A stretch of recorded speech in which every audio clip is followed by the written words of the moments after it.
Dr. António Costa sai com um sentimento de vitória depois deste frente a frente?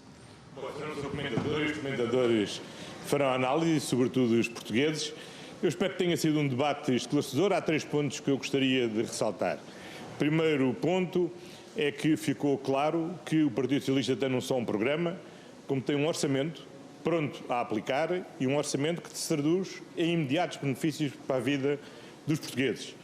Os pensionistas terão um aumento extraordinário das pensões com efeitos retroativos a 1 de janeiro, a classe média virá os seus impostos reduzidos, as famílias com filhos também, os jovens no início da atividade também, o reforço do Serviço Nacional de Saúde será imediatamente reforçado em mais 700 milhões de euros e, portanto, são coisas concretas que acontecerão já amanhã, assim que se possa aprovar o novo Orçamento de Estado. Em segundo lugar, ficaram muito claras 2 medidas muito perigosas que o PSD tem no seu programa. Uma, relativa à saúde precisamente, que é esta ideia de que o Serviço Nacional de Saúde deixe de ser tendencialmente gratuito e que a classe média passe a pagar o acesso ao Serviço Nacional de Saúde.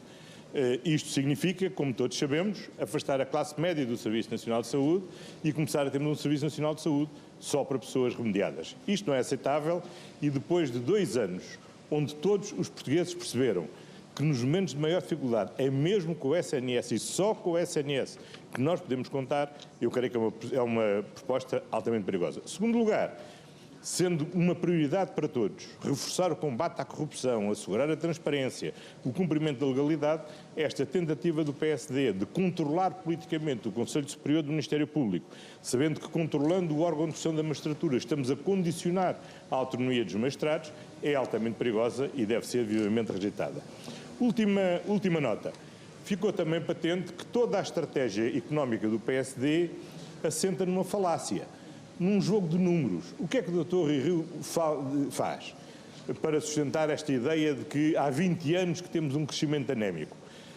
Pega no nosso crescimento ao longo dos últimos 20 anos, divide por 20 e faz uma média anual a 20 anos. A verdade é que ele só faz isto para esconder a realidade dos últimos 6. Porquê? Porque entre 2000 e 2015, de facto, o crescimento médio anual foi 0,4%. Acontece que o crescimento médio em 2016, 2017, 2018 e 2019 foi 2,8%, 7 vezes mais do que nos 15 anos anteriores. Bom, depois de 2020 foi o que foi com a Covid, mas já o ano passado, em 2021, Portugal já estava a recuperar, a crescer 4,6%. As instituições internacionais apontam para que este ano vamos crescer 5,8%. Portanto, nós em 2016 não nos limitámos a virar a página da austeridade, virámos também a página da estagnação. E, portanto, quando o Dr. Rui Rio diz que continuar com estas políticas é continuar no crescimento de 0,4%, é falso. Continuar com estas políticas é continuar com as políticas que nos permitiram romper com a estagnação, crescer 2,8% entre 2016 e 2019, crescer 4,6% no ano passado, crescer 5,8% este ano, e nos próximos anos continuamos a crescer sempre acima da média europeia, de forma a aproximar-nos dos países mais ricos da União Europeia. E essa é a ambição que coletivamente temos que ter para termos empresas mais fortes, mais produtivas, melhores rendimentos, não só a subida do salário mínimo, mas a subida do salário médio e, sobretudo, aquilo que eu acho que é o sonho que nós todos temos de ter, é que estas novas gerações são finalmente as mais qualificadas de sempre no nosso país, que pela primeira vez umbreiam com as gerações mais qualificadas da Europa, possam sentir na nossa terra mais realizadas como as nossas gerações ainda não se sentiram realizadas. Respondeu finalmente ao Dr. Rui Rio sobre o que fará se o PSD não tiver maioria, mas ganhar as eleições. Disse-lhe que o PS só inviabilizará um governo do PSD se tiver uma solução de governo. Rui Rio respondeu-lhe que o senhor estava a abrir a porta ao risco de Pedro Nuno Santos, primeiro-ministro, com o Bloco de Esquerda. Bom, vamos lá ver. O cenário em que nós trabalhamos, e é o cenário que, desculpem lá, os senhores passam o tempo a encomendar sondagens. Por alguma razão, devem encomendar. É porque devem achar que há algum elemento útil de trabalho. Se há coisa que as sondagens indicam, é que o mais provável é o Partido Socialista ganhar. E ganhando o Partido Socialista, temos 2 hipóteses. Ou temos maioria ou não temos maioria. Em qualquer dos casos, o Primeiro-Ministro será António Costa. E António Costa governará com maioria ou sem maioria, da mesma forma. Como fez na Câmara de Lisboa. Eu não mudo personalidade por ter maioria ou por não ter maioria. Há uma diferença.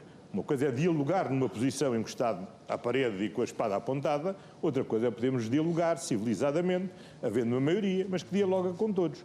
Ora, é essa maioria de diálogo que nós queremos construir e tenho a confiança, porque conheço os portugueses, que os portugueses percebem bem o que é que está em jogo e que no momento em que enfrentamos ainda uma gravíssima crise pandémica, em que estamos numa crise económica muito grande, em que estamos numa crise social muito grande, onde o que se ouve do que pode acontecer de tensões militares na fronteira entre a NATO e a Rússia, todo esse sistema nesta situação de instabilidade, a última coisa que nós desejamos é a instabilidade também no nosso país. E, portanto, vamos resolver rapidamente esta absurda crise política que não tem nenhuma justificação.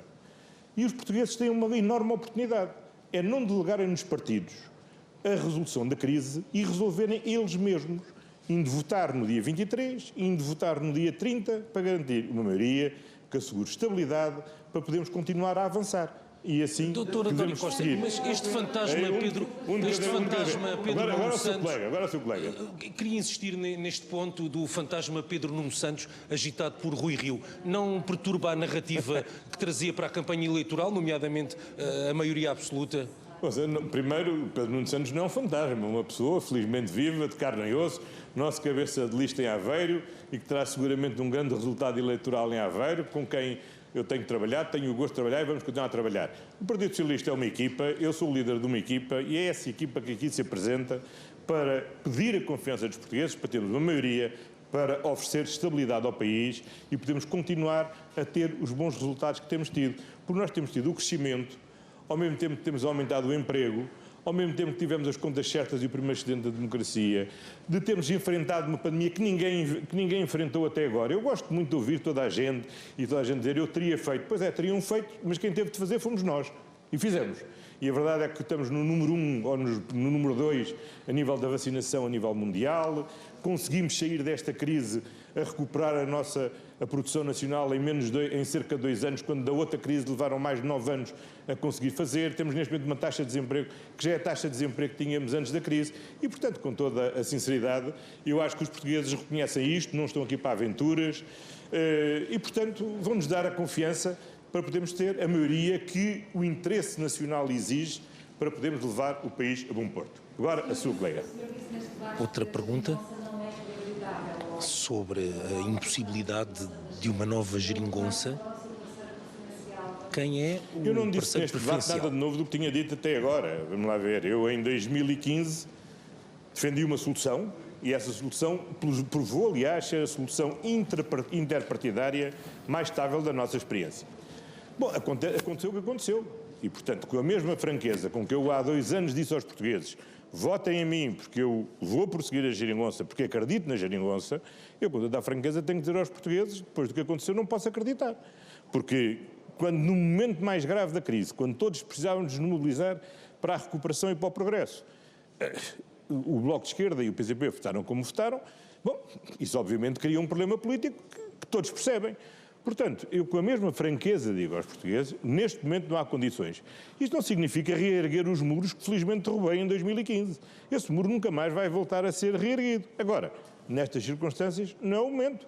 Tempos virão, o futuro dirá. Agora, neste momento, é momento para concentrar o voto no Partido Socialista, para evitar que o Dr. Rui Rio venha e se meta nestas aventuras de acabar com o Serviço Nacional de Saúde tendencialmente gratuito e pôr a classe média a pagar, a termos conselhos superiores do Ministério Público controlado pelos políticos a controlarem o Ministério Público e enfraquecerem o potencial de combate à corrupção, um Primeiro-Ministro que critica a Polícia Judiciária no dia em que a Polícia Judiciária identifica e captura um foragido à justiça portuguesa e, portanto, nós precisamos ter um Estado de Direito forte, precisamos ter alguém que olhe para a economia com justiça, percebendo que é preciso apoiar as empresas, mas temos de ter a ambição de fazer crescer os salários e quem não defende a subida do salário mínimo, muito menos defende a subida dos outros salários, que temos que continuar a criar condições para as empresas serem cada vez mais produtivas, exportarem cada vez mais e as pessoas poderem ter cada vez melhores rendimentos e poderem ter melhores condições de vida.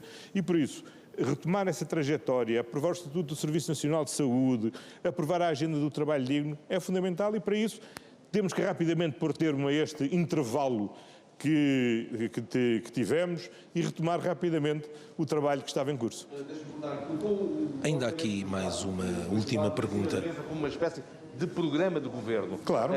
O que eu lhe pergunto é se o vai apresentar assim, no caso de ser Primeiro-Ministro, ou se para formar uma maioria, aquela que estiver necessidade, se admite mudá-lo antes de o entregar, conforme exigirem os parceiros com quem for negociar. Zé Manuel Mestre, a questão é assim, com maioria, se o PS tiver maioria, no dia em que terminar a discussão do programa do Governo, nós temos o Orçamento de Estado pronto e não perdemos nem mais um dia a viver em duodécimos e apresentamos-lo na Assembleia da República, discutimos-lo e aprovamos-lo.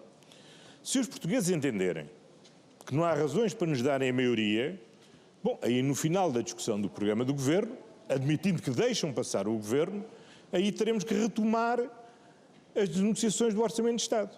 E essa negociação vai se arrastar, vai ser mais difícil, vamos perder mais tempo, vamos ver mais tempo em duodécimos, mais tempo em incerteza, e o país vai atrasar-se naquilo que é fundamental, que é arregaçarmos todas as mangas, apesar do frio, e pôr-nos ao trabalho para recuperar a economia. Não acha que depois de 2 anos de pandemia não podemos andar a perder mais tempo? Eu, com toda a franqueza, acho isto e é o que eu sinto que os portugueses sentem. Olha, e com sinceridade, é isso que eu ouço os portugueses dizerem na rua.